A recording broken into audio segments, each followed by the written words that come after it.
네, 안녕하세요. 배영현TV의 배영현입니다. 오늘 청년 바보의사 두 번째 이야기란 책인데요. 첫 번째 이야기를 제가 읽고 많이 눈물을 흘렸던 내용인데요. 이 책이 또 두 번째 이야기도 있더라고요. 그래서 또 짧게 재밌는 책 소개를 한번 해보려고 합니다.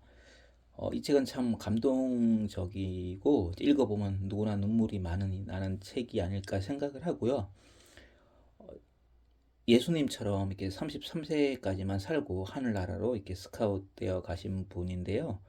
눈, 출판사는 아바서원이고요. 안수연, 지음, 이규섭, 역금이라고 해서 1972년 1월 27일에서 2006년 1월 5일까지 청년의 안수연 이렇게 되어 있는데요.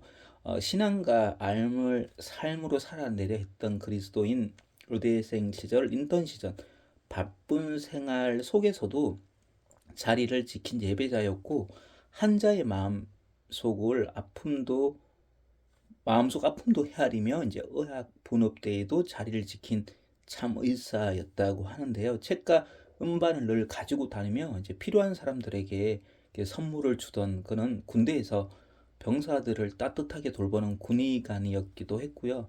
33살 젊은 나이에 사랑하는 사람들을 떠났지만 소명에 따라 산 그의 은적은 시간이 흐른 지금에도 많은 이들에게 남아있다고 합니다. 그래서 이분에 대해서 이제 적어놓은 여러 글들이 좀 있는데요. 이 시대에 영적으로 굶주린 많은 이들에게 이 책이 생명의 배부름으로 다가오길 기도합니다.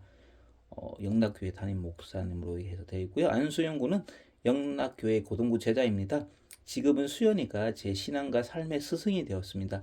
김동호 PPL 이사장, 한 사람의 헌신으로 인해 바뀐 11사람의 인생 고백, 이제는 여러분의 고백이 되길 바랍니다. 김병삼 담임 목사님이 또 해놓은 글이 있고요. 그의 짧은 인생이 우리에게 깊은 울림을 줍니다. 그래서 역설입니다. 죽음이 생명이 되고 절망이 희망이 된 역설입니다. 김신공 고려대학교 의과대학 교수. 33년의 불꽃 같은 삶을 살고 우리 곁을 이제 잠시 떠났지만 그 선한 영향은 세상을 떠난 후에 더 큰 울림이 되어 그의 책을 읽는 많은 사람들이 삶을 변화시키고 있습니다. 네, 김진웅 차원병원 원장 이렇게 되어 있고요. 복음이 숙성시킨 작품은 결국 창조자의 품격과 실력을 상상하게 합니다. 성경이 말하는 진짜 사람 이야기가 그리운 계절의 본선은 더 따뜻하게 다가옵니다. 송태건 사물교회 담임 목사라고 되어 있고요. 그의 삶은 사랑으로 충만했고 사랑은 즉시 손과 발로 뻗어가 이웃에게 닿았다. 그의 자전적이고 고백적인 글에는 사구려가 없다. 그를 통해 우리는 그리스도를 바라볼 수 있다. 이정규 서강교회 목사라고 되어 있고요. 가늘고 길게라고 외치는 우리에게 이러한 삶의 방식도 있다고 굵은 점 하나를 찍고 가셨다. 이출구 원장님이 뭐 오늘 이렇게 또 되어 있고요. 수현 형제의 장례식은 제가 지금까지 참석했던 모든 장례식 중 가장 큰 울림들이었습니다. 울음들이 많았다고 합니다. 그래서 그의 작지만 기쁜 목소리를 함께 나누고 싶습니다. 그래서 전우택 연세대학교 대학 교수님이 이렇게 되어 있고요. 난 왜 신앙서적을 읽는가? 의예과 1학년 때의 일이다. 처음 참가한 CMF 수련회 때 서적 전시회라는 것이 있었다. 그때 한 선배가 책에 대한 간략한 소개와 책에 대한 얘기를 해줘가지고 책을 읽었다고 합니다. 그리고 지금 내가 책을 사서 다른 사람들에게 이제 선물을 한다고 합니다. 그때의 이제 부끄러웠던 경험이 이제 지금이 얼마나 감사한지 모른다. 기독교는 책의 종교다. 굳이 설명하지 않아도 쉽게 공감하리라 믿는다. 다 대형 서점에 기독교 교회에 처음 가본 사람은 다들 놀란다. 웬 기독교 책이 이렇게 많은지. 그러나 그런 신앙 서적들이 우리가 읽어야 할 책이라는 생각은 해보지 않는다. 신앙 서적을 읽어보라는 권유는 널 이렇게 변명한다. 요즘 읽어야 할 책이 너무 많아서 그런 책은 취미가 없어서 우리 그리스도인들은 책을 읽기에 너무 게으르다 생각이 든다. 신앙서적이 주는 유익이 크다. 개인적으로 지하철을 타거나 공부하는 도중 짬짬이 한두 챕터씩 읽어 나간 책에서 샘을 얻었던 일이 얼마나 많은지 모른다.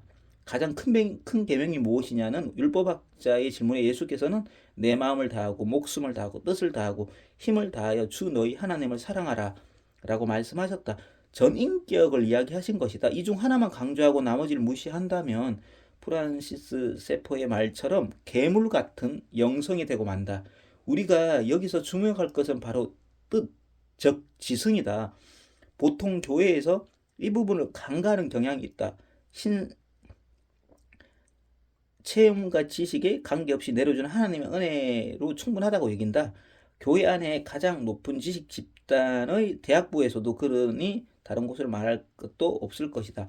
부모님들은 내가 신학을 할 것도 아닌데 왜 그런 것을 보냐고 나무라실지도 모른다. 뭐 이렇게 이제 짧게 한번 얘기를 나눠보는데요. 그래서 이 책을 1편, 2편을 보니까 정말 이렇게 선한 영향을 많이 행사했다라고요. 뭐 환자가 아프면 또 이렇게 치료만 하는 게 아니라 뭐 환자의 생일날 가서 이제 축하도 해주기도 하고 뭐 생일 파티도 열어주기도 하고 또 환자가 아파서 이제 배가 고프면 라면을 구해가지고 김치를 구해가지고 이렇게 손수 때 갖다 주기도 하고 또 차로 몰고 가다가 옆에 타이어가 빠진 뭐 이런 사람이 있으면 뭐 내려서 뭐 타이어를 고쳐 줬는데 그때 비가 엄청 많이 와서 뭐 비를 젖었다는 이야기 그리고 또 뭐 예언이라는 그 찬양 예배 이런 것을 인도했는데 이제 예배 드리는 사람들이 이제 그 늦은 시간이 되니까 이게 집에 가기 위해서 이제 중간에 이제 가더라는 거예요. 그래서 이제 다음부터는 가지 말라고 하고 자기가 그 분들을 이제 직접 차로 모셔다 주는 거예요. 근데 이분이랑 그 집은 반대 거리예요. 이제 반대 거리에 사람을 데려다 주고 돌아오니까 이제 주행 거리가 엄청나게 많은 거예요. 그래서 이분이 돌아가시고 나서도 나중에 또 다른 사람이 또 그 역할을 했는데 정말 주행 거리를 엄청나게 또 왔다 갔다 하는 사람이 있었다. 뭐 이런 얘기도 있고요.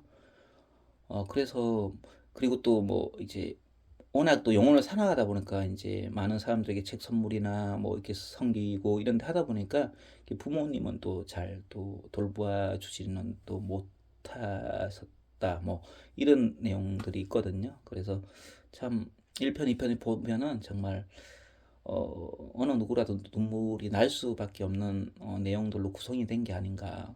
정말 이게 책 제목대로 바보같이 이제 살다 간 내용이거든요. 조금은 자기를 챙겨도 되지 않을까. 그런데 뭐, 근데 뭐, 진짜 뭐, 예수님을 깊이 인격적으로 말하고 믿는 사람이라면 내가 가진 모든 것과 내 목숨까지도 뭐, 이렇게 지금 즉시 뭐, 하나님이 달라 하면 드릴 수 있는 그런 믿음의 경지에 올라가는 게 가장 하나님 기뻐하는 경지가 아닐까 하는 그런 생각을 한번 해보고요. 그리고 혹시라도 뭔가 마음 힘든 분들이 있다면 이렇게 가까운 또 좋은 교회를 가셔가지고 이렇게 예수님을 또 인격적으로 만나는 그런 일이 생기면 참 좋겠네요. 늘 좋아요와 구독 감사합니다. 사랑합니다. 축복합니다.